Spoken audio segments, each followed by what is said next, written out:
সাউন্ডটা যদি শব্দের শুরুতে থাকে বা স্ট্রেসড সিলেবলের শুরুতে থাকে তখন এটা অ্যাসপিরেটেড হবে, তার মানে কিছুটা ক্ষয়ের মতো শোনা যাবে। যেমন খাম, খোল, খাইন্ড, খাম, খোল, খাইন্ড। এটা যদি এস এর পরে থাকে তখন এটা অ্যাসপিরেটেড হবে না, নর্মাল কয়ের মতো কিছুটা উচ্চারণ হবে।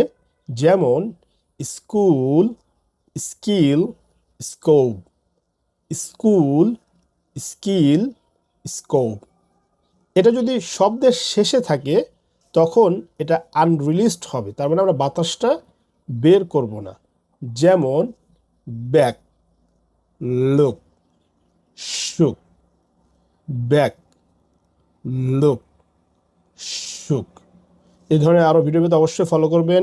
পরবর্তী ভিডিওতে দেখা হচ্ছে। আসসালামু আলাইকুম রহমতুল্লাহ।